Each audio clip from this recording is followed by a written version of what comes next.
Hi guys, welcome. YouTube channel Lavanya classes. ಇವಾಗ ನಾವು research methodology module 2 view of ಲಿಟರೇಚರ್ನ start ಮಾಡೋಣ. ನೀವು ಇನ್ನ ನಮ್ಮ ಚಾನಲ್ಗೆ ಸಬ್ಸ್ಕ್ರೈಬ್ ಆಗಿಲ್ಲ ಅಂದ್ರೆ ಸಬ್ಸ್ಕ್ರೈಬ್ ಆಗಿ, ವಿಡಿಯೋ ಇಷ್ಟ ಆದ ಲೈಕ್ ಮಾಡಿ, ಶೇರ್ ಮಾಡಿ. ಅಂಡ್ ಮಾಡ್ಯೂಲ್ 1 ಆಲ್ರೆಡಿ ಅಪ್ಲೋಡ್ ಆಗಿದೆ, ಇನ್ನ ಎಲ್ಲ ಮಾಡ್ಯೂಲ್ಸ್ ಅಪ್ಲೋಡ್ ಆಗಿದೆ. ಪ್ಲೇ ಲಿಸ್ಟ್ ನ ಚೆಕ್ ಮಾಡ್ಕೊಳ್ಳಿ, ಓಕೆನಾ? ಮತ್ತೆ ನಿಮ್ಗೆ ಏನಾದ್ರು ನಮ್ಮ ಚಾನಲ್ ಇಂದ ಬೇಕು, ಯಾವ್ದಾದ್ರು ಸಬ್ಜೆಕ್ಟ್ ವಿಡಿಯೋಸ್ ಬೇಕು ಅಂದ್ರೆ ನೀವು ಸರ್ಚ್ ಮಾಡಿ ಫ್ರಮ್ ಲಾವಣ್ಯ ಕ್ಲಾಸಸ್ ಅಂತ ಹಾಕಿ, ಓಕೆನಾ? ಇವಾಗ advance corporate accounting from Lavanya classes, financial accounting from Lavanya classes ಅಂತ ಹಾಕಿದ್ರೆ ಕಂಪ್ಲೀಟ್ ನಮ್ ಪ್ಲೇ ಲಿಸ್ಟೇ ಬರುತ್ತೆ, ಓಕೆನಾ? ಇವಾಗ ರಿವ್ಯೂ ಆಫ್ ಲಿಟರೇಚರ್ ಅಂದ್ರೆ ಫಸ್ಟ್ ಮಾಡ್ಯೂಲ್ ಅಲ್ಲಿ ನಾವ್ ಏನ್ ನೋಡಿದ್ವಿ ಅಂದ್ರೆ ಹೇಗ್ ರಿಸರ್ಚ್ ಮಾಡ್ಬೇಕು, ಹೇಗ್ ಮಾಡ್ಬಾರ್ದು ಅನ್ನೋದೆಲ್ಲ ನೋಡಿದ್ವಿ ಅಲ್ವಾ? ಇವಾಗ ರಿವ್ಯೂ ಆಫ್ ಲಿಟರೇಚರ್ ನಾನು ಹೇಳಿದೆ ಪ್ರಿವಿಯಸ್ ಮಾಡ್ಯೂಲ್ 1 ಅಲ್ಲಿ. ಲಿಟರೇಚರ್ ರಿವ್ಯೂ ಆಫ್ ಲಿಟರೇಚರ್ ಅಂದ್ರೆ ರಿಸರ್ಚ್ ಮಾಡುವಾಗ ನಾವ್ ಏನ್ ಮಾಡ್ಬೇಕು, ಪ್ರಿವಿಯಸ್ ಪೇಪರ್ಸ್ಗಳನ್ನ ಇಲ್ಲ ಯಾರೋ ರಿಸರ್ಚ್ ಮಾಡಿರ್ತಾರಲ್ವಾ, ಅವ್ರು ರಿಸರ್ಚ್ ಮಾಡಿರೋದನ್ನೆಲ್ಲ ಒಂದ್ಸತಿ ನಾವು ಓದ್ಬೇಕು, ನೋಡ್ಬೇಕು ಹೇಗ್ ಮಾಡಿದ್ದಾರೆ. ಸೊ ಅದ್ ಮಾಡೋದ್ರಿಂದ ಏನಾಗುತ್ತೆ, ನಾವ್ ಇವಾಗ ಮಾಡ್ತಿರೋ ರಿಸರ್ಚ್ಗೆ ಹೆಲ್ಪ್ ಆಗುತ್ತೆ. ಇವಾಗ ಒಂದ್ ಎಕ್ಸಾಂಪಲ್ ಇಲ್ಲ ಒಂದ್ ಸ್ಟೋರಿ ತರನೋ ಸ್ಟಾರ್ಟ್ ಮಾಡೋಣ.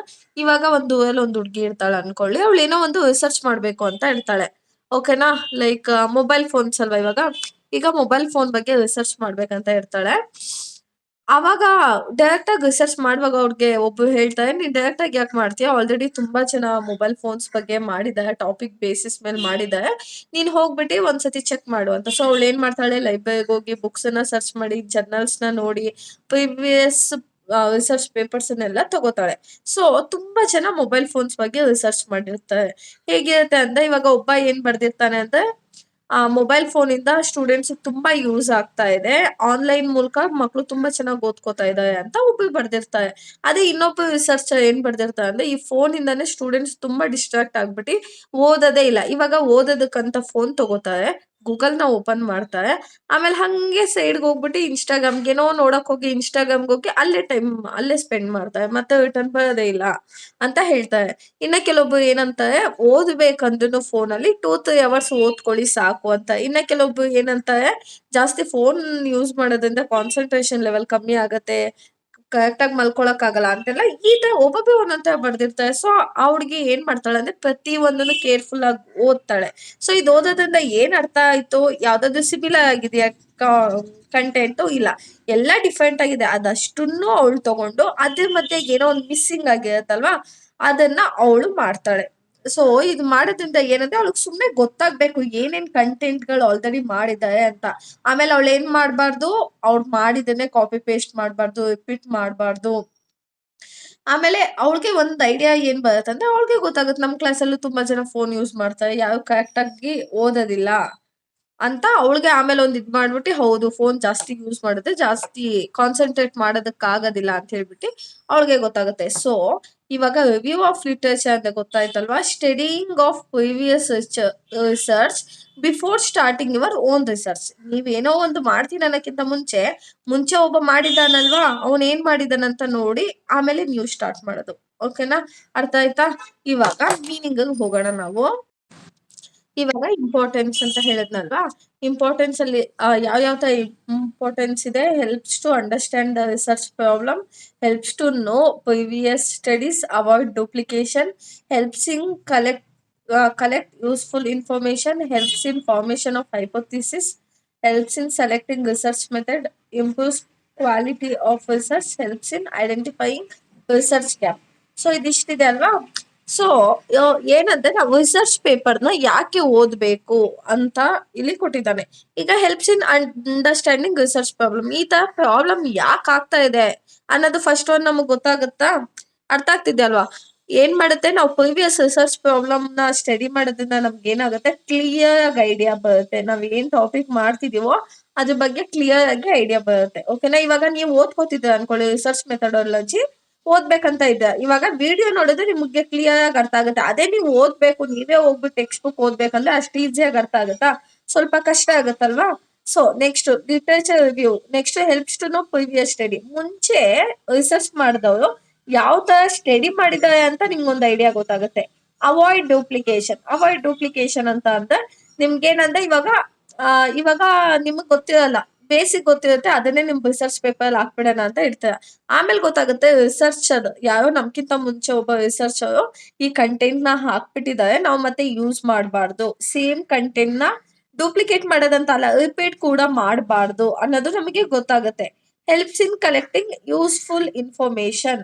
ಏನು ನಮ್ಗೆ ಅವಾಗ ಗೊತ್ತಾಗುತ್ತೆ ಯಾವುದು ಇಂಪಾರ್ಟೆಂಟ್ ನೆಸೆಸರಿ ಡೇಟಾ ಇದೆ ಗೊತ್ತಾ, ಅದನ್ನ ಮಾತ್ರ ಕಲೆಕ್ಟ್ ಮಾಡಬೇಕು, ಬೇಡವಾಗಿರೋದೆಲ್ಲ ನಮಗೆ ಅವಶ್ಯಕತೆ ಇಲ್ಲ, ಬೇಕಾಗಿರೋದು ಮಾತ್ರ ನಾವು ತಗೋಬೇಕು ಅಂತ ನಮಗೆ ಗೊತ್ತಾಗುತ್ತೆ. Helps in formation of hypothesis. ಅಂದ್ರೆ ನಮ್ಗೊಂದು ಅಸಂಪ್ಷನ್, ನಾವೊಂದು ಇಮ್ಯಾಜಿನ್ ಮಾಡ್ಕೋಬಹುದು, ಓ ಈ ರಿಸರ್ಚ್ ಈ ತರ ಇರುತ್ತೆ ಅಂತ ಈಸಿಯಾಗಿ ಏನ್ ಮಾಡ್ಬೋದು, ಅಸ್ಯೂಮ್ ಮಾಡ್ಕೊಳ್ಬಹುದು. Helps in selecting research method ಅಂದ್ರೆ ಅವಾಗ ನಮಗೆ ಗೊತ್ತಾಗುತ್ತೆ, ಇನ್ ಕೇಸ್ ನಾನು ಒಂದು ಟಾಪಿಕ್ ತಗೋಬೇಕು ಅಂತ ಇದ್ದೆ ಅನ್ಕೊಳ್ಳಿ, ಆಮೇಲೆ ನನ್ಗೆ ರಿಸರ್ಚ್ ಎಲ್ಲ ಸ್ಟಡಿ ಮಾಡಿದ್ಮೇಲೆ ಏನ್ ಗೊತ್ತಾಯ್ತು ಅಂದ್ರೆ, ಒಂದು ಇದು ತುಂಬಾ ಟಫ್ ಇದೆ, ನನ್ ಕೈಯಲ್ಲಿ ಮಾಡಕ್ಕಾಗಲ್ಲ ಅಂತ ಗೊತ್ತಾಗುತ್ತೆ, ಇಲ್ಲಾಂದ್ರೆ ಅಪ್ಪ ಇದು ಸಖತ್ ಈಸಿ ಇದೆ ಆರಾಮಾಗಿ ಮಾಡ್ಬಿಡ್ಬೋದು ಅಂತ ಮಾಡೋದಿರ್ಬೋದು. ಸೊ ಏನಾಗುತ್ತೆ, ನಾವು ಪ್ರೀವಿಯಸ್ ಪೇಪರ್ ಓದೋದ್ರಿಂದ ಏನಾಗುತ್ತೆ, ನಮ್ಗೆ ಈ ಸತಿ ತುಂಬಾ ಈಸಿ ಆಗುತ್ತೆ. Improve quality of research. ಏನ್ ಮಾಡ್ತೀವಿ, ಅವ್ರು ಏನ್ ಮಾಡಿರ್ತಾರೋ ಅದಕ್ಕಿಂತ ಇನ್ನ ಚೆನ್ನಾಗಿ ನಾವು ಕೊಡ್ತೀವಿ ಅಲ್ವಾ. ಇವಾಗ ಯಾರೇ ಏನ್ ಮಾಡಿದ್ರು ನಮಗ್ ಗೊತ್ತಾದ್ಮೇಲೆ ನಾವ್ ಇನ್ನ ಏನಾದ್ರೂ ಸ್ವಲ್ಪ ಸ್ಪೆಷಲ್ ಆಗಿ ಕೊಡ್ಬೇಕಲ್ವಾ ಅಂತ ಅನ್ಸುತ್ತೆ. Next helps in finding research gap. ಅಂದ್ರೆ ಅವು ಏನಾದ್ರು ಕಂಟೆಂಟ್ ನ ಮಿಸ್ ಮಾಡಿದಾರ, ಅದನ್ನ ಆ, ಏನಂತ ಹೇಳ್ತೀವಿ, ನಾನು ಫುಲ್ಫಿಲ್ ಮಾಡ್ಬೋದು, ಅವ್ರು ಏನಾದ್ರು ಮಿಸ್ ಮಾಡಿರೋದನ್ನ ನಾನು ಫುಲ್ಫಿಲ್ ಮಾಡ್ಬೋದು ಅನ್ನೋದು ಅಷ್ಟೇನೆ. ಇವಾಗ ಅರ್ಥ ಆಯ್ತಲ್ಲ ಇಂಪಾರ್ಟೆನ್ಸ್ ಆಫ್ ರಿವ್ಯೂ ಲಿಟರೇಚರ್ ಅಂತ ಏನು. ಪ್ರೀವಿಯಸ್ ಪೇಪರ್ನ ಮ್ಯಾಗಝಿನ್ಸ್ ನ ಓದಿ ಅಲ್ಲಿ ಅದನ್ನ ಕಾಪಿ ಮಾಡ್ಕೊಳ್ದೆ ಒಂದ್ ಐಡಿಯಾ ಬರುತ್ತೆ ಅಲ್ವಾ ನಿಮ್ಗೆ. ಸೇಮ್ ಥಿಂಗ್ 2-3 ಸತಿ ನೋಡೋದ್ರಿಂದ ನೀವ್ ಅದನ್ನ ಪ್ರಾಕ್ಟಿಕಲ್ ಆಗಿ ಮಾಡಿಲ್ಲ ಅಂದ್ರೆ ನಿಮ್ ತಲೆಯಲ್ಲಿ ಒಂದ್ ಐಡಿಯಾ ಬರುತ್ತೆ. ಈಗ ನಿಮ್ಮ ಅಮ್ಮ ದಿನಾ ಚಿತ್ರಾನ್ನ ಮಾಡ್ತಿರ್ತಾರೆ, ನೀವು ದೂರದಲ್ಲಿ ನಿಂತ್ಕೊಂಡು ನೋಡ್ತಿರ್ತೀರ ಅಷ್ಟೇ, ಏನು ಮಾಡಲ್ಲ ನೋಡ್ತಿರ್ತೀರ, ಬಟ್ ನಿಮ್ಗೆ ಐಡಿಯಾ ಬರುತ್ತಲ್ವಾ, ಫಸ್ಟ್ ಎಣ್ಣೆ ಹಾಕ್ಬೇಕು, ಆಮೇಲೆ ಸಾಸಿವೆ, ಕರ್ಬೇವಿನ ಸೊಪ್ಪು, ಮೆಣಸಿನ್ಕಾಯಿ ಇದೆಲ್ಲ ಹಾಕ್ಬೇಕಂತ ಐಡಿಯಾ ಬರುತ್ತಲ್ಲ, ಅದೇ ತರಾನೇ. ಅಂದ್ರೆ ರಿಸರ್ಚ್ ಮಾಡೋಕ್ಕಿಂತ ಮುಂಚೆ ನಾವು ಓದೋದ್ರಿಂದ ಇದೆಲ್ಲ ನಮ್ಗೆ ಯೂಸ್ ಆಗುತ್ತೆ. ಇವಾಗ purpose of literature review. Purpose of ಅಂದ್ರೆ ಏನು ಉದ್ದೇಶ ಅಂತ ಅಲ್ವಾ.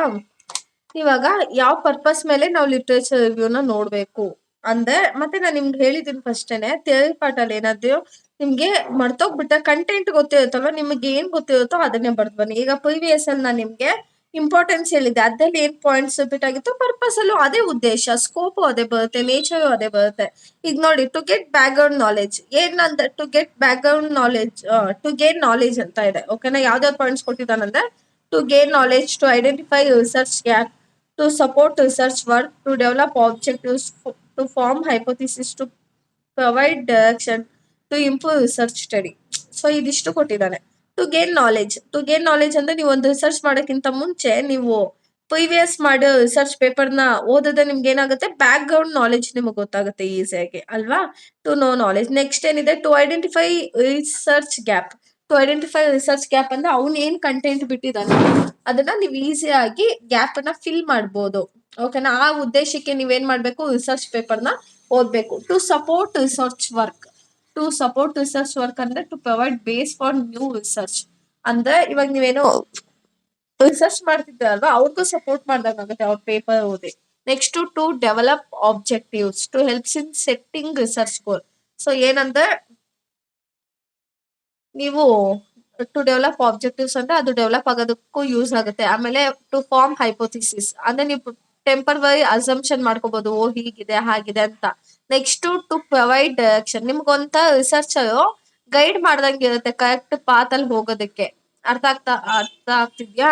ಈಗ ಪ್ರೀವಿಯಸ್ ಓದಿದ್ರೆ ನಿಮ್ಗೊಂತ ಐಡಿಯಾ ಬರುತ್ತೆ ಏನ್ ಮಾಡ್ತಿದ್ರ ನೀವು ಅಂತ. Next to improve research study ಅಂದ್ರೆ ನೀವು ಅದನ್ನ ರಿಸರ್ಚ್ ನ ಸ್ಟಡಿ ಮಾಡಿ ನಿಮ್ಮ ಪ್ರಾಬ್ಲಮ್ ನ ಈಸಿಯಾಗಿ ಸಾಲ್ವ್ ಮಾಡ್ಬೋದು. ಸೊ ಈಸಿಯಾಗಿ ನಿಮ್ದು ರಿಸರ್ಚ್ ಆಗತ್ತೆ ಅಂತ. ಲೈಕ್ ನೋಡಿ, ಸೇಮ್ ಪಾಯಿಂಟ್ಸ್ ರಿಪೀಟ್ ಆಗ್ತಾ ಇದೆ, ಟೈಪ್ಸ್ ಒಂದು ಚೇಂಜ್ ಇರುತ್ತೆ, ಇನ್ನ ಮಿಕ್ಕಿದ ಕಂಟೆಂಟ್ ಎಲ್ಲ ಸ್ವಲ್ಪ ಆಲ್ಮೋಸ್ಟ್ ಸೇಮ್. ಇವಾಗ ಟೈಪ್ಸ್ ನೋಡೋಣ. Types of literature review. First type narrative, systematic, theoretical, empirical, methodological. So ಇಷ್ಟು 5 ಮೆಥಡ್ಸ್ ಇರುತ್ತೆ. ನರೇಟಿವ್ ಮೆಥಡ್ ಅಂದ್ರೆ ನೀವು ಏನಾದ್ರೂ ಒಂದು ಈಗ ರಿಸರ್ಚ್ ಮಾಡ್ತಿದ್ದೆ ಅಲ್ವಾ, ಅದಕ್ಕೆ ನೀವು ಜನರಲ್ ಎಕ್ಸ್ಪ್ಲನೇಷನ್ ಕೊಡ್ಬೋದು. ಏನಾದ್ರೂ ಒಂದು ಟಾಪಿಕ್ ನ ಸ್ಟಡಿ ಮಾಡಿ ಜನರಲ್ ಆಗಿ ಸ್ಟೋರಿ ಟೈಪ್ ಆದ್ರೂ ಬರೀಬಹುದು, ಹೇಗಾದ್ರೂ ಆಗಿರ್ಬೋದು. ನೀವು ಹೀಗೆ ಬರಬೇಕು ಹಾಗೆ ಬರಬೇಕು ಅಂತ ಸ್ಟ್ರಿಕ್ಟ್ ಆಗಿ ಯಾವುದೇ ರೂಲ್ಸ್ ಇರೋದಿಲ್ಲ ನಿಮ್ಗೆ. ಪ್ರೀವಿಯಸ್ ರಿಸರ್ಚ್ ಏನ್ ಹೇಳಿರ್ತಾರೋ ಅದನ್ನೇ ಸ್ಟೋರಿ ಟೈಪ್ ಅಲ್ಲಿ ಹೇಳ್ಬೋದು. ಇಲ್ಲಾಂದ್ರೆ ಇನ್ನ ಅದು ಇದು ಸೇರಿಸ್ಕೊಂಡು ಇನ್ನು ನಿಮ್ಗೆ ಹೆಂಗೆ ಕಂಫರ್ಟಬಲೋ ಆ ಥರ ನೀವು ರಿಸರ್ಚ್ನ ಮಾಡ್ಬೋದು. ನರೇಟಿವ್ ರಿಪೋರ್ಟನ್ನು ಹಾಗೆ ಮಾಡ್ಬೋದು. ಸಿಸ್ಟಮೆಟಿಕಲ್ ಅಂತ ಅಂದರೆ ಏನಂದ್ರೆ ಸ್ಟ್ರಿಕ್ಟ್ ಆಗಿ ಸ್ಟೆಪ್ ಬೈ ಸ್ಟೆಪ್ ಫಾಲೋ ಮಾಡಲೇಬೇಕು. ಓಕೆನಾ? ಕ್ಲಿಯರ್ ರೂಲ್ಸ್ ಮೆನ್ಷನ್ ಆಗಿರುತ್ತೆ, ಅದ್ರ ಪ್ರಕಾರನೇ ಮಾಡಬೇಕು. ಸೊ ಇದನ್ನ ಮಾಡೋಕ್ಕಿಂತ ಮುಂಚೆ ಭಯ ಪಡ್ಕೊಳ್ಳೋದು ಮತ್ತೆ ಮುಜುಗರ ಪಡ್ಕೊಳ್ಳೋದು ಆ ಥರ ಮಾಡಬಾರ್ದು. ಅಲ್ಲಿ ಏನಿದೆಯೋ ಅದನ್ನೇ ಮಾಡಬೇಕು. ಕ್ಲಿಯರ್ ಆಗಿ ಏನು ರೂಲ್ಸ್ ಇದೆಯೋ, ನೀವೇನು ಡೇಟಾನ ಕಲೆಕ್ಟ್ ಮಾಡಿದ್ರೋ ಅದನ್ನೇ ಕೊಡಬೇಕು. ಯಾವುದೇ ಮುಚ್ಚುಮರೆ ಇಲ್ಲದೆ ಎಲ್ಲ ಮಾಡೋ ಹಾಗಿಲ್ಲ. ನೆಕ್ಸ್ಟ್ ಥಿಯೋರಿಟಿಕಲ್ ಲಿಟ್ರೇಚರ್ ರಿವ್ಯೂ ಅಂದ್ರೆ ನೀವು ಏನ್ ಐಡಿಯಾಸ್ ಇದೆಯೋ ಅದ್ರ ಮೇಲೆ ಕಂಪ್ಲೀಟ್ ಆಗಿ ಫೋಕಸ್ ಮಾಡಿರ್ಬೇಕು. ಥಿಯರಿ ಕಾನ್ಸೆಪ್ಟ್ ಮೇಲೆ ಫೋಕಸ್ ಮಾಡಿರ್ಬೇಕು. ಮತ್ತೆ ಆ ಕಾನ್ಸೆಪ್ಟ್ ಯಾವ ತರ ಡಿಫರೆನ್ಸ್ ಇರುತ್ತೆ ನಿಮ್ದು ಮತ್ತೆ ಪ್ರೀವಿಯಸ್. ಈಗ ಲಿಟ್ರೇಚರ್ ರಿವ್ಯೂ ಅಂದ್ರೆ ಹಳಬು ಮಾಡಿರ್ತಾರಲ್ವಾ, ಅದಕ್ಕೂ ನಿಮ್ಗೂ ಏನ್ ಡಿಫರೆನ್ಸ್ ಇದೆ ಅನ್ನೋದು ನಿಮ್ಗೆ ಈಸಿಯಾಗಿ ಗೊತ್ತಾಗುತ್ತೆ. ಮತ್ತೆ helps to understand which theory is best. ಅಂದ್ರೆ ಇವಾಗ ನೀವು 4-5 ಬುಕ್ ಓದಿರ್ತೀರ ಅನ್ಕೊಳ್ಳಿ. ಸೊ ಅದ್ರಲ್ಲಿ ನಿಮ್ಗೆ ಯಾವ್ದು ಬೆಸ್ಟು, ಯಾವ್ದು ನಾವು ರೆಫರ್ ಮಾಡ್ಬೋದು ಅನ್ನೋದು ಈಸಿಯಾಗಿ ಗೊತ್ತಾಗುತ್ತೆ. ತುಂಬಾ ಚೆನ್ನಾಗಿ ಐಡಿಯಾಸ್ ಬರುತ್ತೆ. ಯಾವುದೇ ರೀತಿ ಎಕ್ಸ್ಪೆರಿಮೆಂಟ್ ಮಾಡದೆ ನಿಮ್ಗೆ ಐಡಿಯಾಗಳು ಸಿಗುತ್ತೆ. ನೆಕ್ಸ್ಟ್ ಎಂಪಿರಿಕಲ್ ಅಂದ್ರೆ ರಿಯಲ್ ಡೇಟಾನ ಕಲೆಕ್ಟ್ ಮಾಡೋದು ನೀವು. ಅಂದ್ರೆ ಇವಾಗ ಬುಕ್ಸ್ ಎಲ್ಲ ಓದುತ್ತಾ ನಿಮ್ಗೆಲ್ಲ ಒಂದು ಐಡಿಯಾ ಬಂತ. ಇವಾಗ ಇಲ್ಲೇನ್ ಫೋಕಸ್ ಮಾಡ್ತೀರಾ ಅಂದ್ರೆ ಡೇಟಾಸ್ನ ನೀವು ಹೇಗೆ ಕಲೆಕ್ಟ್ ಮಾಡ್ಕೋಬೇಕು. ಇವಾಗ ಸರ್ವೆ ಅದು ಮಾಡ್ತೀರಾ, ಇಲ್ಲ ಎಕ್ಸ್ಪೆರಿಮೆಂಟ್ ಮಾಡ್ತೀರಾ, ಇಲ್ಲ ಕುತ್ಕೊಂಡು ಅಬ್ಸರ್ವ್ ಮಾಡ್ತೀರಾ, ಇದನ್ನೆಲ್ಲಾನು ಇನ್ಕ್ಲೂಡ್ ಮಾಡ್ಕೋಬೇಕು ನಿಮ್ ರಿಸರ್ಚ್ ಅಲ್ಲಿ. ಇವಾಗ ಪ್ರೀವಿಯಸ್ ಅಲ್ಲಿ ಏನು ಯಾವ ಬರ್ದಿದ್ ಕತೆನ ನರೇಟಿವ್ ಅಲ್ಲಿ ಯಾವ ಸ್ಟೋರಿನ ಅದು ನಿಮ್ ವೇನಲ್ಲಿ ಬರೆದಿ ನೀವು ಸಿಸ್ಟಮ್ಯಾಟಿಕ್ ವೇನಲ್ಲಿ ಇತ್ತು. ಯಾವುದೇ ಭಯ ಇಲ್ಲದೆ ಅವ್ನು ಏನ್ ಹೇಳಿದ್ನೋ ಅದನ್ನೇ ನೀವು ಬರೀಬೇಕು ಅಂತಾನು ಇತ್ತು. ನೆಕ್ಸ್ಟ್ ಥಿಯರಿಟಿಕಲ್ ಅಂತ ಅಂದ್ರೆ ನಿಮ್ಗೆ ಏನ್ ಅರ್ಥ ಆಗಿದೆಯೋ, ಯಾವ್ದು ಬೆಸ್ಟ್ ಅನ್ಸುತ್ತೋ ಅದನ್ನ ನೀವು ರೆಫರ್ ಮಾಡ್ಬೋದು. ಈಗ ಎಂಪಿರಿಕಲ್ ಅಂದ್ರೆ ಏನು, ಇವಾಗ ಇದೆಲ್ಲ ಆಯ್ತಲ್ವಾ, ನೀವು ಅದನ್ನ ನಿಮ್ಮ ರಿಯಲ್ ವರ್ಲ್ಡ್ ಡೇಟಾನಲ್ಲಿ ನೀವು ಮಾಡ್ಕೋಬೇಕು. ಅಂದ್ರೆ ಹೇಗ್ ಸರ್ವೆ ಮಾಡ್ತೀರಾ, ಎಕ್ಸ್ಪೆರಿಮೆಂಟ್ ಹೇಗ್ ಮಾಡ್ತೀರಾ, ಅದನ್ನ ಕುತ್ಕೊಂಡು ಹೆಂಗ್ ಅಬ್ಸರ್ವ್ ಮಾಡ್ತೀರಾ, ಅದನ್ನೆಲ್ಲಾನು ನೀವು ಎಂಪಿರಿಕಲ್ ಲಿಟ್ರೇಚರ್ ರಿವ್ಯೂ ಅಲ್ಲಿ ನೋಡ್ತೇವೆ. ನೆಕ್ಸ್ಟ್ ಮೆಥಡಾಲಜಿಕಲ್. ಮೆಥಡಾಲಜಿಕಲ್ ಅಂದ್ರೆ ರಿಸರ್ಚ್ ಮೆಥಡ್ ಮೇಲೆ ಜಾಸ್ತಿ ಫೋಕಸ್ ಮಾಡೋದು. ಆಯ್ತಾ? ನೀವೇನು ಓದಿದ್ರೋ ಮತ್ತೆ ಕಂಪೇರ್ ಮಾಡೋದು. ಸರ್ವೆ ಮಾಡಿರ್ತೀರಲ್ವಾ, ಸರ್ವೆ ಮಾಡಿರೋದಿರ್ಬೋದು, ಇಂಟರ್ವ್ಯೂ ಮಾಡಿರೋದು, ಎಕ್ಸ್ಪೆರಿಮೆಂಟ್ ಮಾಡಿರೋದು, ಅದನ್ನೆಲ್ಲಾನು ಕುತ್ಕೊಂಡು ಕಂಪೇರ್ ಮಾಡ್ತೀರ. ಸೊ ಈ ಕಂಪೇರ್ ಮಾಡೋದ್ರಿಂದ ಏನಾಗುತ್ತೆ, ನೀವು ಹೊಸದಾಗಿ ರಿಸರ್ಚ್ ಮಾಡೋದಕ್ಕೆ ನಿಮ್ಗೆ ಬೆಸ್ಟ್ ಮೆಥಡ್ ಆಗುತ್ತೆ. ಆಮೇಲೆ ಅಲ್ಲಿ ನೀವು ಈಸಿಯಾಗಿ ರಿಸರ್ಚ್ ಹೇಗೆ ಕಂಡಕ್ಟ್ ಆಗಿದೆ ಅಂತ ನೋಡ್ಬೋದು. ಇವಾಗ ಈ 5 ಟೈಪ್ಸ್ ಅರ್ಥ ಆಯ್ತಲ್ಲ. ಇವಾಗ ನೆಕ್ಸ್ಟ್ ಕಾನ್ಸೆಪ್ಟ್. ಇವಾಗ process in conducting literature review. ಇವಾಗ ಲಿಟ್ರೇಚರ್ ರಿವ್ಯೂ ಏನೋ ರಿಸರ್ಚ್ ಮಾಡ್ತಿದ್ರೆ ಅಂದ್ರೆ ಅದು ಪ್ರೋಸೆಸ್ ಹೇಗಾಗಿರುತ್ತೆ. ಇಲ್ಲೇನಿದೆ, search strategy, note taking, synthesising, evaluating ಅಂತ 4 ಪಾಯಿಂಟ್ಸ್ ಕೊಟ್ಟಿದ್ದಾನಲ್ವಾ. ಅದಕ್ಕಿಂತ ಮುಂಚೆ ನಾನೊಂದು ಸ್ಟೋರಿ ಹೇಳ್ಬಿಡ್ತೀನಿ. ಇವಾಗ ನಾನೊಂದು ರಿಸರ್ಚ್ ಮಾಡ್ಬೇಕಂತ ಇದ್ದೀನಿ. ಯಾವ ತರ ರಿಸರ್ಚ್ ಅಂದ್ರೆ, ಮೊಬೈಲ್ ಜಾಸ್ತಿ ನೋಡೋದ್ರಿಂದ ಏನಾಗುತ್ತೆ, ರಾತ್ರಿ ಹೊತ್ತು ನಿದ್ದೆ ಕರೆಕ್ಟಾಗಿ ಬರೋದಿಲ್ಲ ಅಂತ ಹೇಳಿ ಒಂದು ರಿಸರ್ಚ್ ಮಾಡೋಣ ಅಂತ ಇದ್ದೀನಿ. ಓಕೆನಾ? ಫಸ್ಟ್ ನಾನು ಏನ್ ಮಾಡ್ತೀನಿ, ಎಲ್ಲೆಲ್ಲಿಂದ ನಾನು ಡೇಟಾಸ್ ಕಲೆಕ್ಟ್ ಮಾಡ್ಕೊಳ್ಬೋದು, ಎಲ್ಲೆಲ್ಲಿಂದ ಯಾವ ಬುಕ್ಕಿಂದ ಯಾವ ಡೇಟಾ ಸಿಗುತ್ತೆ, ಯಾವ ವೆಬ್ಸೈಟ್ನ ಯೂಸ್ ಮಾಡಬೇಕಾಗತ್ತೆ, ನಾನು ಯಾವ ಜರ್ನಲ್ ಯೂಸ್ ಮಾಡಬೇಕು, ಯಾವ ಲೈಬ್ರರಿಗೆ ಹೋಗ್ಬೇಕು, ಏನೇನನ್ನ ಓದಬೇಕು, ಯಾವ ಇಯರ್ ಪೇಪರ್ನ ಓದಬೇಕು ಅನ್ನೋದನ್ನ ಫಸ್ಟೇ ಪ್ಲಾನ್ ಮಾಡ್ಕೊಬಿಡ್ತೀನಿ. ಓಕೆನಾ? ಅದನ್ನ ನಾವೇನಂತ ಹೇಳ್ತೀವಿ, ಸರ್ಚ್ ಸ್ಟ್ರಾಟಜಿ ಅಂತ ಹೇಳ್ತೀವಿ. ನೆಕ್ಸ್ಟು ಪ್ಲಾನ್ ಮಾಡ್ಕೊಂಡ ಆಮೇಲೆ ನಾನು ಪ್ಲಾನ್ ಮಾಡ್ಕೊಂಡಂಗೆ ಹೋಗ್ಬಿಟ್ಟು ಇವಾಗ ಲೈಬ್ರರಿಗೆ ಹೋದೆ, ಒಂದು ಬುಕ್ಕಲ್ಲಿ ಒಂದು ಕಂಟೆಂಟನ್ನ ಓದಿದೆ, ನನಗೆ ಇಷ್ಟ ಆಯಿತು. ಸೊ ಅವಾಗೇನು ಮಾಡ್ತೀನಿ, ಅದನ್ನ ಪಾಯಿಂಟ್ ಡೌನ್ ಮಾಡ್ಕೋತೀನಿ. ಓಕೆನಾ? ನನ್ಗೆ ಏನೇನು ಬೇಕಾಗುತ್ತೆ, ಏನೇನು ಇಂಪಾರ್ಟೆಂಟ್ ಥಿಂಗ್ಸ್ ಎಲ್ಲ ಇರುತ್ತೆ ಗೊತ್ತಾ, ಅದನ್ನೆಲ್ಲ ಒಂದು ಕಡೆ ಪಾಯಿಂಟ್ ಡೌನ್ ಮಾಡ್ಕೊಳ್ಳೋದಿರ್ಬೋದು, ಇಂಪಾರ್ಟೆಂಟನ್ನೆಲ್ಲ ರೌಂಡ್ ಅಪ್ ಮಾಡ್ಕೊಳ್ಳೋದಿರ್ಬೋದು. ಸೊ ಅದನ್ನೆಲ್ಲ ತೆಗ್ದು ಇಟ್ಕೋತೀನಿ. ಅರ್ಥ ಆಗ್ತಿದೆಯಲ್ಲ? ಅದನ್ನ ನಾವು ನೋಟ್ ಟೇಕಿಂಗ್. ಈಗ ನಿಮ್ಗೆ ನೋಟ್ ಬರ್ಕೊಳ್ಳಿ ಅಂತ ಹೇಳ್ತಾರೆ ಗೊತ್ತಾ, ಏನೇನು ಇಂಪಾರ್ಟೆಂಟ್ ಇದೆ, ಏನೇನು ಬೇಕು ಆ ಥರದೇ. ಇವಾಗ ನಿಮ್ಗೇನೋ ಬೇಕಾಗುತ್ತೆ ಅರ್ಜೆಂಟಾಗಿ, ಸೊ ಅದನ್ನೆಲ್ಲ ನೋಟ್ ಡೌನ್ ಮಾಡ್ಕೋತೀನಿ. ನೆಕ್ಸ್ಟ್ ಸಿಂಥಸೈಸಿಂಗ್ ಲಿಟ್ರೇಚರ್ ಅಂದ್ರೆ ಲೈಕ್ ಎಕ್ಸಾಂಪಲ್ ಹೇಳೋ ಆಗಿದೆ. ಆಮೇಲೆ ಏನ್ ಮಾಡ್ತೀನಿ ಅಂದ್ರೆ, ಇವಾಗ ಯಾವುದೋ ಒಂದು 2 ಸೆಂಟೆನ್ಸ್ ಇರೋದನ್ನ ಒಂದೇ ಸೆಂಟೆನ್ಸ್ ಫಾರ್ಮ್ ಮಾಡ್ತೀನಿ ನಾನು. ಅರ್ಥ ಆಗ್ತಿದ್ಯಾ? ಕಂಬೈನ್ ಮಾಡ್ತೀನಿ ಐಡಿಯಾಸ್ನ. ಆ ಬುಕ್ ಕಲಿಯೋದು ಸ್ವಲ್ಪ, ಈ ಬುಕ್ ಕಲಿಯೋದು ಸ್ವಲ್ಪ, ಅದೆರಡನ್ನೂ ಸೇರಿಸಿ ಒಂದನ್ನ ಮಾಡ್ತೀನಿ. ಇವಾಗ ನಾನು ಮನೆಗೆ ಹೋದೆ, ಮನೆಗೆ ಹೋಗಿ ಊಟ ಮಾಡಿದೆ. ಸೊ ಇಲ್ಲಿ 2 ಸೆಂಟೆನ್ಸ್ ಬಂತಲ್ವಾ. ಸೊ ನಾನೇನ್ ಹೇಳ್ತೀನಿ, ನಾನು ಮನೆಗೆ ಹೋಗಿ ಊಟ ಮಾಡೋದ್ನಪ್ಪ. ಸೊ ಇದನ್ನ 1 ಸೆಂಟೆನ್ಸ್ ಅಂದ್ರೆ ಕಂಬೈನ್ ಮಾಡೋದು. ಅದೇ ತರ 2 ಬುಕ್ಕಲ್ಲಿ ಓದಿರ್ತಾರೆ, ಅವ್ರಿಗೇನೋ ಕಂಟೆಂಟ್ ಇಷ್ಟ ಆಗಿರುತ್ತೆ. ಸೊ ಆ 2 ಬುಕ್ ಒಂದ್ರಲ್ಲಿ ಸಾರ್ ಅದನ್ನ ಎತ್ಕೊಂಡು ಕಲಿಸ್ಕೊಂಡು ತಿನ್ಕೋತಾರೆ. ಓಕೆನಾ?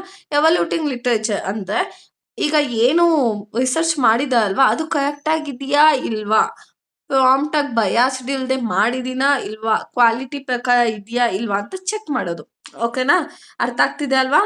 ಫಸ್ಟ್ ಏನ್ ಮಾಡಿದೆ, ನಾನು ಪ್ಲಾನ್ ಮಾಡಿದೆ ಎಲ್ಲೆಲ್ಲಿಂದ ಸೋರ್ಸ್ನ ಕಲೆಕ್ಟ್ ಮಾಡ್ಕೋಬೇಕು ಅಂತ. ಆಮೇಲೆ ಸಿಕ್ಕಿರೋ ಸೋರ್ಸಿನ ಇಂಪಾರ್ಟೆಂಟ್ ಪಾಯಿಂಟ್ಸ್ನ ನೋಟ್ ಡೌನ್ ಮಾಡ್ಕೊಂಡೆ. ಆಮೇಲೆ ಸಿಂಥಸೈಸಿಂಗ್ ಅಂತ ಕಂಬೈನ್ ಮಾಡಿದೆ, ಆ ಬುಕ್ಕಲ್ಲಿ ಸ್ವಲ್ಪ ಈ ಬುಕ್ಕಲ್ಲಿ ಸ್ವಲ್ಪ ಏನೇನು ತುಂಬಾ ಇಂಪಾರ್ಟೆಂಟ್ ಇತ್ತಲ್ವಾ. ಆಮೇಲೆ ಹೇಳಿದೀನಿ ನೋಡಿ, ರಿಸರ್ಚ್ ಅಲ್ಲಿ ಏನಾದ್ರು ಕಂಟೆಂಟ್ ನ ತಗೋಬೇಕು ಅಂದ್ರೆ ಕ್ರೆಡಿಟ್ ನ ಆಥರ್ಗೆ ಕೊಡ್ಲೇಬೇಕು. ಅದನ್ನೆಲ್ಲ ನೋಟ್ ಡೌನ್ ಮಾಡ್ಕೊಂಡೆ. ಆಮೇಲೆ ನಾನು ರಿಸರ್ಚ್ ಮಾಡಿದೀನಲ್ವಾ, ಅದು ಕರೆಕ್ಟ್ ಆಗಿ ಮಾಡಿದೀನಾ ಇಲ್ವಾ, ಭಯ ಪಡ್ಕೊಂಡು ಒಂದೊಂದು ಬಿಟ್ಬಿಟ್ಟಿದೀನಾ, ಈ ತರ ಎಲ್ಲಾನು ಚೆಕ್ ಮಾಡ್ಬೇಕು. ಇವಾಗ ಬರೋಣ process in conducting literature review ಅಂದ್ರೆ ಇಟ್ ಈಸ್ ಏನು, literature review is the process of collecting and studying previous research work related to the research topic. ಅಂದ್ರೆ ಏನು ಹೋದ್ ವರ್ಷದ್ದು ರಿಸರ್ಚ್ ಮಾಡಿ ಅದನ್ನ ನಮ್ಗೆ ಇವಾಗ ಟಾಪಿಕ್ ಸಿಂಕ್ ಆಗ್ತಿದೆ ಅಂತ ನಾವು ತಗೊಳ್ಳೋದು. To conduct a proper literature review the researcher should follow some important steps. ಇವನೇನ್ ಗೊತ್ತಾ, ಸಿಕ್ಸಿಗ್ದಂಗೆಲ್ಲ ಮಾಡಕ್ ಆಗಲ್ಲ. ಡೈರೆಕ್ಟ್ ಆಗಿ ಹೋಗ್ಬಿಟ್ಟು ಇವನು ಈಗ ರಿಸರ್ಚ್ ಮಾಡ್ತಿದ್ದಾನೆ ಅಂದ್ರೆ step by step process follow ಮಾಡ್ಬೇಕು. ಅದ್ ಬಿಟ್ಬಿಟ್ಟು ಸ್ಟಾರ್ಟಿಂಗ್ ಹೋಗ್ಬಿಟ್ಟು ಬುಕ್ ಎತ್ಕೊಬಿಡೋದು, ಆಮೇಲೆ ಇಲ್ಲಿ ಒಂದ್ ಬುಕ್ ಸಿಕ್ತು ನೆಕ್ಸ್ಟ್ ಏನ್ ಮಾಡೋದು ಅಂತ ಕನ್ಫ್ಯೂಸ್ ಆಗೋ ಬದಲು ಒನ್ ಬೈ ಒನ್ ಬರ್ಬೇಕು. ಏನು, ಸರ್ಚ್ ಸ್ಟ್ರಾಟಜಿ ಅಂದ ಏನು, method use to find required information related to research topic. ಅಂದ್ರೆ ಏನು, ನಮ್ಗೆ ಏನ್ ಅವಶ್ಯಕತೆ ಇದೆಯೋ ಡೇಟಾಸ್ನ ಅದನ್ನ ಕಲೆಕ್ಟ್ ಮಾಡೋದು. ಎಲ್ಲಿಂದ ಕಲೆಕ್ಟ್ ಮಾಡ್ಕೋತೀವಿ, books, journals, articles, website, research report. So ಇದ್ರ ಮೂಲಕ ಕಲೆಕ್ಟ್ ಮಾಡ್ಕೋತೀವಿ. ನೆಕ್ಸ್ಟ್ ನೋಟ್ ಟೇಕಿಂಗ್ ಅಂದ್ರೆ ಏನು, writing down important points from collected information. ಇವಾಗ ಏನ್ ನಾನು ಇನ್ಫಾರ್ಮೇಶನ್ ಡೇಟಾ ಕಲೆಕ್ಟ್ ಮಾಡಿದ್ನಲ್ವಾ, ಅದರಿಂದ ಇಂಪಾರ್ಟೆಂಟ್ ಪಾಯಿಂಟ್ ಅನ್ನ ರೈಟಿಂಗ್ ಡೌನ್. ಓಕೆನಾ, ಯಾವ್ಯಾವ ತರ ಕೀ ಐಡಿಯಾಸ್ ಇರ್ಬೋದು, ಫ್ಯಾಕ್ಟ್ಸ್, ಡೆಫಿನಿಷನು, ಇದನ್ನೆಲ್ಲ ಒಂದ್ ಕಡೆ ಈಸಿಯಾಗಿ ನೆನಪಿಗೆ ಬರ್ಲಿ ಅಂತ ಬರ್ಕೊಳ್ಳೋದು. ನೆಕ್ಸ್ಟ್ ಸಿಂಥಸೈಸಿಂಗ್ ಲಿಟ್ರೇಚರ್ ಅಂದ್ರೆ combining information collected from different source. ಇವಾಗ ನೋಡಿ, ಒಂದನ್ನ ನಾನು ವೆಬ್ಸೈಟ್ ಇಂದ ತಗೊಂಡೆ, ಇನ್ನೊಂದನ್ನ ಬುಕ್ ಇಂದ ತಗೊಂಡೆ, ಇನ್ನೊಂದನ್ನ ಆರ್ಟಿಕಲ್ ಅಲ್ಲಿ ಸಿಕ್ತು. ಸೊ ಇದನ್ನೆಲ್ಲ ಏನ್ ಮಾಡೋದು, ಕಂಬೈನ್ ಮಾಡೋದು. ಓಕೆನಾ, this researcher compares idea and connects dum together. ಅದನ್ನ ಕಂಪೇರ್ ಮಾಡ್ಕೊಂಡು ಒಂದಕ್ಕೊಂದು ಕನೆಕ್ಟ್ ಮಾಡ್ಕೊಳ್ಳೋದು. ಎವಲ್ಯೂಟಿಂಗ್ ಲಿಟ್ರೇಚರ್ ಅಂದ್ರೆ checking the quality and usefulness of collecting information. ನಾನು ಕಲೆಕ್ಟ್ ಮಾಡಿರೋದು ಅಕ್ಯುರೇಟ್ ಆಗಿದೆಯಾ, ರಿಲೆವೆಂಟ್ ಆಗಿದೆಯಾ, ಕರೆಕ್ಟ್ ಆಗಿದೆಯಾ, ಯೂಸ್ಫುಲ್ ಆಗಿರೋ ಇನ್ಫಾರ್ಮೇಶನ್ ನಾನು ಕಲೆಕ್ಟ್ ಮಾಡಿದೀನಾ ಅಂತ ಚೆಕ್ ಮಾಡ್ಕೊಳ್ಳೋಂಥದ್ದು. ಅರ್ಥ ಆಯ್ತಲ್ವಾ ಯಾವ ತರ ಪ್ರೋಸೆಸ್ ನ ಮಾಡ್ಬೇಕು ಅಂತ. ಇವಾಗ next source of literature review. ಏನು ಸೋರ್ಸ್ ಆಫ್ ಲಿಟ್ರೇಚರ್ ರಿವ್ಯೂ ಅಂದ್ರೆ, ಇವಾಗ ನೀವು ಏನದು ರಿಸರ್ಚ್ ಮಾಡ್ತಾ ಇದ್ದೀರಲ್ವಾ, ಅದ್ ರಿಸರ್ಚ್ ಮಾಡೋದಕ್ಕೆ ಎಲ್ಲೆಲ್ಲಿ ಸೋರ್ಸ್ ಇರುತ್ತೆ, ಎಲ್ಲೆಲ್ಲಿಂದ ಡೇಟಾಸ್ನ ಕಲೆಕ್ಟ್ ಮಾಡ್ತೀರಾ, ಇನ್ಫಾರ್ಮೇಶನ್ ಎಲ್ಲ ಎಲ್ಲೆಲ್ಲಿಂದ ಕಲೆಕ್ಟ್ ಮಾಡಬಹುದು ಅನ್ನೋದು. ಫಸ್ಟ್ ಏನಿದೆ, books, research journal, research report, newspaper, magazines, website, government publication, conference paper. So book ಇಂದಾನು ನಮ್ಗೆ ಫಸ್ಟ್ ಒನ್ ಬೈ ಒನ್ ಬರೋಣ. ಬುಕ್ಸ್ ಅಂದಿದ ತಕ್ಷಣ ಇದು ನೋಡಿ, ಮತ್ತೆ ನೀವು ಓನ್ ಆಗು ಇದೇನ್ ಪರ್ಟಿಕ್ಯುಲರ್ ಇದೆ ಗೊತ್ತಾ, ಅದನ್ನೇ ಪಾಯಿಂಟ್ಸ್ ಬರೀಬೇಕಂತ ಏನಿಲ್ಲ. ಓನ್ ಆಗು ಇವಾಗ ನೀವು ಒಂದು ರಿಸರ್ಚ್ ಮಾಡ್ತಿದ್ರು ಅಂದ್ರೆ ಡೇಟಾಸ್ ನಿಮ್ಗೆ ಎಲ್ಲಿಂದ ಸಿಗುತ್ತೆ ಅನ್ನೋದನ್ನ ಜನರಲ್ ಆಗಿ ಬರೀಬಹುದು ನೀವು. ಇವಾಗ ಬುಕ್ಸ್ ಏನು, ಬುಕ್ಸ್ ಇಂದ ಏನಂದ್ರೆ ನಮಗೆ ಬೇಸಿಕ್ ನಾಲೆಜ್ ಗೊತ್ತಾಗುತ್ತೆ. ಆಮೇಲೆ ನಾವೇನ್ ರಿಸರ್ಚ್ ಮಾಡ್ತಿದೀವೋ ಅದು ಏನದು ಬೇಸಿಕ್ ಕಾನ್ಸೆಪ್ಟ್ ಅರ್ಥ ಆಗುತ್ತಲ್ವಾ. ಈಗ ಟೆಕ್ಸ್ಟ್ ಬುಕ್ಕೇ ಇರ್ಬೋದು, ಇಲ್ಲ ರೆಫರೆನ್ಸ್ ಬುಕ್ ಇರ್ಬೋದು, ಆಯ್ತಾ, ಅಲ್ಲಿಂದ ಸ್ವಲ್ಪ ನಾಲೆಜ್ ಬರುತ್ತೆ. ರಿಸರ್ಚ್ ಜರ್ನಲ್ ಏನ್ ಮಾಡ್ತೀವಿ ನಾವು, ಆರ್ಟಿಕಲ್ಸ್ ನ ಓದೋದು, ಇಲ್ಲ ಅಕಾಡೆಮಿಕ್ ಜರ್ನಲ್ಸ್ ಎಲ್ಲ ಇರುತ್ತಲ್ವಾ, ಯಾವ್ದು ಮಾಡಿ ಅದು. ಇವಾಗ ಯಾವ ಒಬ್ಬ ಜರ್ನಲ್ ಮಾಡಿರ್ತಾನೆ, ಅವ್ನ್ ಬಂದ್ಬಿಟ್ಟು ಎಕ್ಸ್ಪರ್ಟ್ ಆಗಿರ್ತಾನೆ. ಸೊ ಏನ್ ಮಾಡ್ತೀರಾ ನೀವು, ಎಕ್ಸ್ಪರ್ಟ್ ಹೆಂಗ್ ಮಾಡಿರ್ತಾನೋ ಅದನ್ನೇ ನೋಡೋಣ ಅಂತ ಅದನ್ನ ನೋಡೋದಿರ್ಬೋದು. ಇಲ್ಲಾಂದ್ರೆ ರಿಸರ್ಚ್ ರಿಪೋರ್ಟ್ ಗಳಿರುತ್ತೆ. ರಿಸರ್ಚ್ ರಿಪೋರ್ಟ್ ಅಲ್ಲಿ ಏನಂದ್ರೆ ನಿಮ್ಗೆ ಡೀಟೇಲ್ ಇನ್ಫಾರ್ಮೇಶನ್ ಕೊಟ್ಟಿರ್ತಾನೆ. ರಿಸರ್ಚ್ ನ ಹೆಂಗ್ ಫೈಂಡ್ ಔಟ್ ಮಾಡಿದ್ವಿ, ಥೀಸಿಸ್ ಎಲ್ಲ ಬರ್ದಿರ್ತಾರಲ್ವಾ. ಸೊ ಪ್ರಾಜೆಕ್ಟ್ ರಿಪೋರ್ಟು, ಥೀಸಿಸ್ ಇದನ್ನೆಲ್ಲ ನೋಡಿದ್ರೆ ನಿಮ್ಗೆ ಇನ್ನ ಐಡಿಯಾ ಬರುತ್ತಲ್ವಾ ನೆಕ್ಸ್ಟ್ ಏನ್ ಮಾಡ್ಬೇಕು ಅಂತ. ನೆಕ್ಸ್ಟ್ ನ್ಯೂಸ್ ಪೇಪರ್ ಅಲ್ಲಿ ನಮ್ಗೆ ಏನ್ ಗೊತ್ತಾಗುತ್ತೆ, ಕರೆಂಟ್ ಇನ್ಫಾರ್ಮೇಶನ್ ಏನಿದೆ, ಏನ್ ನಡೀತಾ ಇದೆ ಅಂತ ನಮ್ಗೆ ಗೊತ್ತಾಗುತ್ತೆ. ನೆಕ್ಸ್ಟ್ ಮ್ಯಾಗ್ಝಿನ್ಸ್ ಏನ್ ಕೊಡುತ್ತೆ, ಜನರಲ್ ಇನ್ಫಾರ್ಮೇಶನ್ ಮತ್ತೆ ಒಪಿನಿಯನ್, ಹೇಗಾಗ್ತಾ ಇದೆ ಏನು ಅಂತ. ಆಲ್ಮೋಸ್ಟ್ ನಮ್ಗೆ ಜಾಸ್ತಿ ಡೇಟಾ ಸಿಗೋದು ಎಲ್ಲಿಂದ, ವೆಬ್ಸೈಟ್ ಇಂದ. ಇಂಟರ್ನೆಟ್ ಏನ್ ಪ್ರೊವೈಡ್ ಮಾಡುತ್ತೆ, ನಮ್ಗೆ ಲೇಟೆಸ್ಟ್ ಇನ್ಫಾರ್ಮೇಶನ್ ನ ಪ್ರೊವೈಡ್ ಮಾಡುತ್ತೆ, ಏನೇನು ಹೇಗಿದೆ ಅಂತ. Next government publication. So government publication report ಅಲ್ಲಿ ನಮ್ಗೆ ಏನ್ ಗೊತ್ತಾಗುತ್ತೆ, ಅಫಿಷಿಯಲ್ ಡೇಟಾ ಮತ್ತೆ ಸ್ಟ್ಯಾಟಿಸ್ಟಿಕ್ಸ್ ಗೊತ್ತಾಗುತ್ತೆ. ಓಕೆನಾ, ಏನ್ ಹೆಂಗ್ ನಡೀತಿದೆ ಅಂತ ಸ್ಟ್ಯಾಟಿಸ್ಟಿಕ್ ಅಲ್ಲೇ ನಮ್ಗೆ ಗೊತ್ತಾಗ್ಬಿಡುತ್ತೆ. Next reference paper. Reference paper ಅಂದ್ರೆ ರಿಸರ್ಚ್ ಪೇಪರು ಸೆಮಿನಾರ್ಸ್ಗಳಲ್ಲಿ ಎಲ್ಲಾನು ಪ್ರೆಸೆಂಟ್ ಮಾಡಿರ್ತಾರಲ್ಲ, ಸೊ ಆ ಕಾನ್ಫರೆನ್ಸ್ ಪೇಪರ್ ಇಂದಾನು ನಿಮ್ಗೆ ಏನಾಗುತ್ತೆ, ಐಡಿಯಾಸ್ ಬರುತ್ತೆ ಹೇಗೆ ರಿಸರ್ಚ್ ಮಾಡಬೇಕು ಏನು ಅನ್ನೋದು. ಈಗ ನೆಕ್ಸ್ಟ್ ಕಾನ್ಸೆಪ್ಟ್ ನೋಡೋಣ. ಇವಾಗ A tool for literature review ಅಂತ, ಇವಾಗ ಲಿಟರೇಚರ್ ರಿವ್ಯೂ ಮಾಡೋದಕ್ಕೆ ಪ್ರೀವಿಯಸ್ ಅಲ್ಲಿ ಏನೇನ್ ಇದ್ ಮಾಡಿದ್ದಾರೆ ಅಂತ ನೋಡೋದಕ್ಕೆ, ರಿಸರ್ಚ್ ಮಾಡಿದ್ದಾರೆ ನೋಡೋಕೆ ಎ ಟೂಲ್ ಹೇಗೆ ಯೂಸ್ಫುಲ್ ಆಗುತ್ತೆ ಅನ್ನೋದನ್ನ ನಾವು ನೋಡ್ತೀವಿ. ಎ ಟೂಲ್ ನ ಯಾಕೆ ರಿಸರ್ಚರ್ ಯೂಸ್ ಮಾಡ್ತಾರೆ ಅಂದ್ರೆ ಟೈಮ್ ನ ಸೇವ್ ಮಾಡೋದಕ್ಕೆ, ಆಮೇಲೆ ಕ್ವಾಲಿಟಿನ ಇಂಪ್ರೂವ್ ಮಾಡೋದಕ್ಕೆ ಇದನ್ನ ಯೂಸ್ ಮಾಡ್ತಾರೆ. ಓಕೆನಾ? ಇವಾಗ ಒಂದು ಎಕ್ಸಾಂಪಲ್ ಕೊಡ್ತೀನಿ. ಏನಂದ್ರೆ ಇವಾಗ ನಾನೇ ಆಗಿರ್ಲಿ, ನಾನು ಏನೋ ಒಂದು ರಿಸರ್ಚ್ ಮಾಡ್ಬೇಕಂತ ಇರ್ತೀನಿ. ಸೊ ರಿಸರ್ಚ್ ಮಾಡ್ಬೇಕಂದ್ರೆ ನಂಗೆ ಏನ್ ಬೇಕಾಗುತ್ತೆ, ನಾನು ಲಿಟ್ರೇಚರ್ ರಿವ್ಯೂ ಅಂದ್ರೆ ಟನ್ ಗಟ್ಲೆ ಇರುತ್ತೆ. ತುಂಬಾ ಜನ ಒಂದೇ ಈ ಮೊಬೈಲ್ ಫೋನ್ ಬಗ್ಗೆ ನೀವು ಮಾಡ್ಬೇಕು ಅಂದ್ರೆ ತುಂಬಾ ಜನ ಮಾಡ್ಬಿಟ್ಟಿರ್ತಾರೆ. ಸೊ ಅದಕ್ಕೆ ಅವಾಗ ಏನ್ ಮಾಡ್ತೀರ ನೀವು, ಅದಷ್ಟನ್ನು ಓದ್ಕೊಂಡು ಕುತ್ಕೊಳ್ಳೋದಕ್ಕಾಗತ್ತಾ, ಲಿಟ್ರೇಚರ್ ರಿವ್ಯೂ ಮಾಡೋದಕ್ಕಾಗತ್ತಾ? ಸೊ ತುಂಬಾ ಟೈಮ್ ವೇಸ್ಟ್ ಆಗ್ಬಿಡುತ್ತೆ. ಅದ್ರಲ್ಲಿ ಕೆಲವೊಂದು ಕಾನ್ಸೆಪ್ಟ್ ತುಂಬಾ ಚೆನ್ನಾಗಿರುತ್ತೆ, ಕೆಲವೊಂದೆಲ್ಲ ಚೆನ್ನಾಗಿರಲ್ಲ. ಸೊ ಅದಕ್ಕೆ ನೀವ್ ಏನ್ ಮಾಡ್ತೀರಾ, ಎ ಟೂಲ್ ನ ಯೂಸ್ ಮಾಡ್ತೀರಾ. ಯಾಕಂದ್ರೆ ರಿಸರ್ಚ್ ಸ್ವಲ್ಪ ಬೇಗ ಆಗ್ಲಿ ಅಂತ. ಫಸ್ಟ್ ಏನ್ ಮಾಡ್ತೀರಾ ನೀವು, ಎ ಟೂಲ್ ನಲ್ಲಿ ಹೋಗ್ಬಿಟ್ಟು ರಿಲವೆಂಟ್ ಆಗಿ, ಅದು ಈಗ ಟೈಪ್ ಮಾಡ್ತೀವಿ ಅನ್ಕೊಳ್ಳಿ, ಲೈಕ್ ಗೂಗಲ್ ಅಲ್ಲ, ಎ ರಿಸರ್ಚ್ ಟೂಲ್ಗೆ ಹೋಗ್ಬಿಟ್ಟು ನಾವು ಟೈಪ್ ಮಾಡ್ತೀವಿ ಅಂತ ಅನ್ಕೊಳ್ಳಿ, ಬೆಸ್ಟ್ ಆರ್ಟಿಕಲ್, ರಿಸರ್ಚ್ ಆರ್ಟಿಕಲ್ಸ್ ನ ತೋರ್ಸು ಅಂತ. ಸೊ ಅದೇನ್ ಮಾಡುತ್ತೆ, ತುಂಬಾ ಆರ್ಟಿಕಲ್ಸ್ ತೋರ್ಸುತ್ತೆ. ಅದ್ರಲ್ಲಿ ಯಾವ್ದು ಬೆಸ್ಟ್ ಇರುತ್ತೋ ಅದನ್ನ, ಆ ಪೇಜಸ್ ನ ಮಾತ್ರ ತೋರ್ಸುತ್ತೆ. ಓಕೆನಾ? ಆಮೇಲೆ ಏನ್ ಮಾಡ್ತೀನಿ ಅಂದ್ರೆ ಸಮ್ಮರೈಸ್ ಮಾಡ್ತೀನಿ ಅದನ್ನ ಪಾಯಿಂಟ್ಸ್ ಆಗಿ ಸಮ್ಮರೈಸ್ ಮಾಡಿ ಅಂತ ನಾನು ಟೈಪ್ ಮಾಡಿ ಹಾಕಿದ್ರೆ ಎ ಅದಾಗದೇ ಸಮ್ಮರೈಸ್ ಆಗ್ಬಿಡುತ್ತೆ. ಆಮೇಲೆ ಇವಾಗ ಏನು ಹೇಳ್ತಿದ್ದೆ, ನಾವು ನೋಟ್ ಡೌನ್ ಮಾಡ್ಕೋಬೇಕು ಇಂಪಾರ್ಟೆಂಟ್ ಪಾಯಿಂಟ್ಸ್ ಅಂತ ಹೇಳ್ತಿದ್ದೆ ಅಲ್ವಾ? ಅದೇ ಇಲ್ಲಿ ಎ ಅಲ್ಲಿ ಏನ್ ಮಾಡ್ತೀನಿ ಅಂದ್ರೆ ಮ್ಯಾನ್ಯುಯಲ್ ಆಗಿ ಗೆ ಹೇಳ್ಬಿಡ್ತೀನಿ ಎಕ್ಸಾಕ್ಟ್ ಆಗಿ ಆಥರ್ ನೇಮ್ ಏನು, ಆಮೇಲೆ ಮೆಥಡ್ಸ್ ಏನು, ಇಂಪಾರ್ಟೆಂಟ್ ಏನೇನಿದೆ ಅದನ್ನೆಲ್ಲಾನು ನೀನೇನೆ ಮೇನ್ ಕೀ ಪಾಯಿಂಟ್ ಮಾಡ್ಬಿಡು ಅಂತ. ಸೊ ಅದೇ ಮಾಡ್ಬಿಡುತ್ತೆ.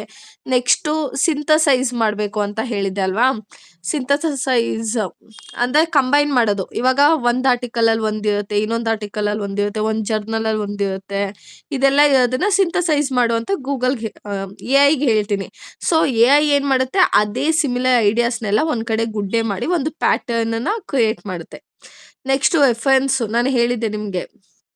ಏನಂದ್ರೆ ಬಿಬಿಲೋಗ್ರಫಿ ನಿಮ್ಗೆ ಇಂಟರ್ನ್‌ಶಿಪ್ ಅಲ್ಲಿ ಕೊಡ್ತಾನೆ. ಯಾವ್ಯಾವ ವೆಬ್‌ಸೈಟ್‌ನ ಯೂಸ್ ಮಾಡ್ಕೊಂಡು ನೀನ್ ಪ್ರಾಜೆಕ್ಟ್ ಮಾಡಿದ್ಯಾ ಅಂತ. ಸೊ ಹಾಗೆ ರಿಸರ್ಚ್‌ಗೆ ಅದನ್ನು ಕೂಡ ಎಐ ಮಾಡ್ಬಿಡುತ್ತೆ. ಅರ್ಥ ಆಗ್ತಿದೆ ಅಲ್ಲ ನಿಮ್ಗೆ? ನಾವೇನು ಮಾಡೋದ್ ಬೇಡ, ಜಸ್ಟ್ ಟೈಪ್ ಮಾಡಿದ್ರೆ ಎಲ್ಲ ಎಐ ಮಾಡುತ್ತೆ.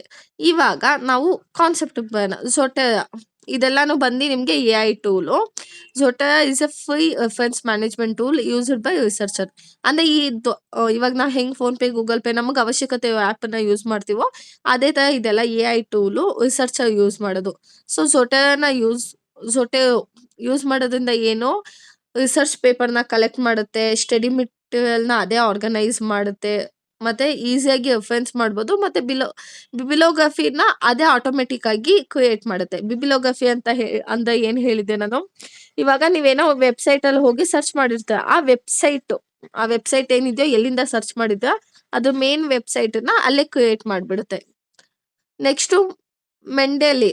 ಮೆಂಡೆಲಿ ಅಂದ್ರೆ ಅದೇನ್ ಮಾಡುತ್ತೆ, ರಿಸರ್ಚ್‌ನ ಮ್ಯಾನೇಜ್ ಮಾಡುತ್ತೆ. ಅಂದ್ರೆ ಯಾವ ತರ ಮಾಡುತ್ತೆ ಮ್ಯಾನೇಜು ಅಂದ್ರೆ, ರಿಸರ್ಚ್ ಪೇಪರ್‌ನ ಸ್ಟೋರ್ ಮಾಡುತ್ತೆ, ಆಮೇಲೆ ಹೈಲೈಟ್ ಮಾಡುತ್ತೆ ಇಂಪಾರ್ಟೆಂಟ್ ಪಾಯಿಂಟ್ಸ್‌ನ, ಅದೇ ಆರ್ಗನೈಸ್ ಮಾಡುತ್ತೆ, ಇದೆಲ್ಲ ಮಾಡುತ್ತೆ. ನೆಕ್ಸ್ಟು ಕನೆಕ್ಟೆಡ್ ಪೇಪರ್ಸ್ ಅಂದ್ರೆ ಯಾವ್ದಕ್ಕೆ ಯೂಸ್ ಮಾಡ್ತೀವಿ ನಾವು, ಸಿಮಿಲರ್ ಆಗಿ ಯಾವ್ದಾದ್ರು ಸೆಂಟೆನ್ಸ್ ಇದೆಯಾ ಅನ್ನೋದನ್ನ ಚೆಕ್ ಮಾಡೋದಕ್ಕಿರ್ಬೋದು, ಇಲ್ಲ ರಿಸರ್ಚ್ ವರ್ಕ್ ಬಗ್ಗೆ ಕನೆಕ್ಷನ್ ಮಾಡೋದಕ್ಕಿರ್ಬೋದು, ಏನಾದ್ರೂ ಟಾಪಿಕ್ ಡಿಫರೆನ್ಸ್ ಇದೆಯಾ ಅಂತ ನಾವು ಕನೆಕ್ಟೆಡ್ ಪೇಪರ್ಸ್ ಅಲ್ಲಿ ನೋಡ್ಬೋದು. ನೆಕ್ಸ್ಟು ಸ್ಕಾಲರ್ಲಿ ಅಂದ್ರೆ ಬ್ರೌಸರ್ ಎಕ್ಸ್ಟೆನ್ಷನ್ ಇದು. ಇದ್ರಲ್ಲಿ ಏನಾಗುತ್ತೆ ಅಂದ್ರೆ ಆಥರ್ ಡೀಟೇಲ್ಸ್‌ನ ನಾವು ಈಸಿಯಾಗಿ ಫೈಂಡ್ ಮಾಡ್ಬೋದು, ಮತ್ತೆ ಪಬ್ಲಿಕೇಶನ್ ಡೀಟೇಲ್ಸ್‌ನ ಈಸಿಯಾಗಿ ಫೈಂಡ್ ಮಾಡ್ಬೋದು, ರಿಸರ್ಚ್ ಪೇಪರ್ಸ್‌ನ ನಾವು ಈಸಿಯಾಗಿ ಆಕ್ಸೆಸ್ ಮಾಡ್ಬೋದು. ಓಕೆನಾ? ಸೆಮೆಂಟಿಕ್ ಸ್ಕಾಲರ್ ಅಂತಂದ್ರೆ ಅಕಾಡೆಮಿಕ್ ಪೇಪರ್ಸ್‌ನ ಸರ್ಚ್ ಮಾಡ್ಬೋದು, ಸಮ್ಮರಿ ಸಿಗುತ್ತೆ ನಮ್ಗೆ ಅದರಲ್ಲಿ. ನಾನಂದ್ರೆ ರಿಸರ್ಚ್ ಬಗ್ಗೆ ಹೇಳ್ತಾ ಇರೋದು. ಓಕೆನಾ? ನಾವು ಅಂದ್ರೆ ಅದು ಒಂದೊಂದು ಟೂಲ್‌ನ ಯೂಸ್ ಮಾಡಿದ್ರೆ ಆ ಕೆಲಸ ಆಗುತ್ತೆ. AI based research tool. ಓಕೆನಾ? ಏನಂದ್ರೆ ಕೀ ಪಾಯಿಂಟ್ಸ್ ಈಸಿಯಾಗಿ ಅರ್ಥ ಆಗುತ್ತೆ, ಕ್ವಿಕ್ ಆಗಿ ಜನರೇಟ್ ಆಗುತ್ತೆ, ಮತ್ತೆ ರಿಲೆವೆಂಟ್ ಅದಕ್ಕೆ ರಿಲೇಟೆಡ್ ಆಗಿರೋ ಕಾನ್ಸೆಪ್ಟ್ ಎಲ್ಲಾನು ಬರುತ್ತೆ. Next research habit.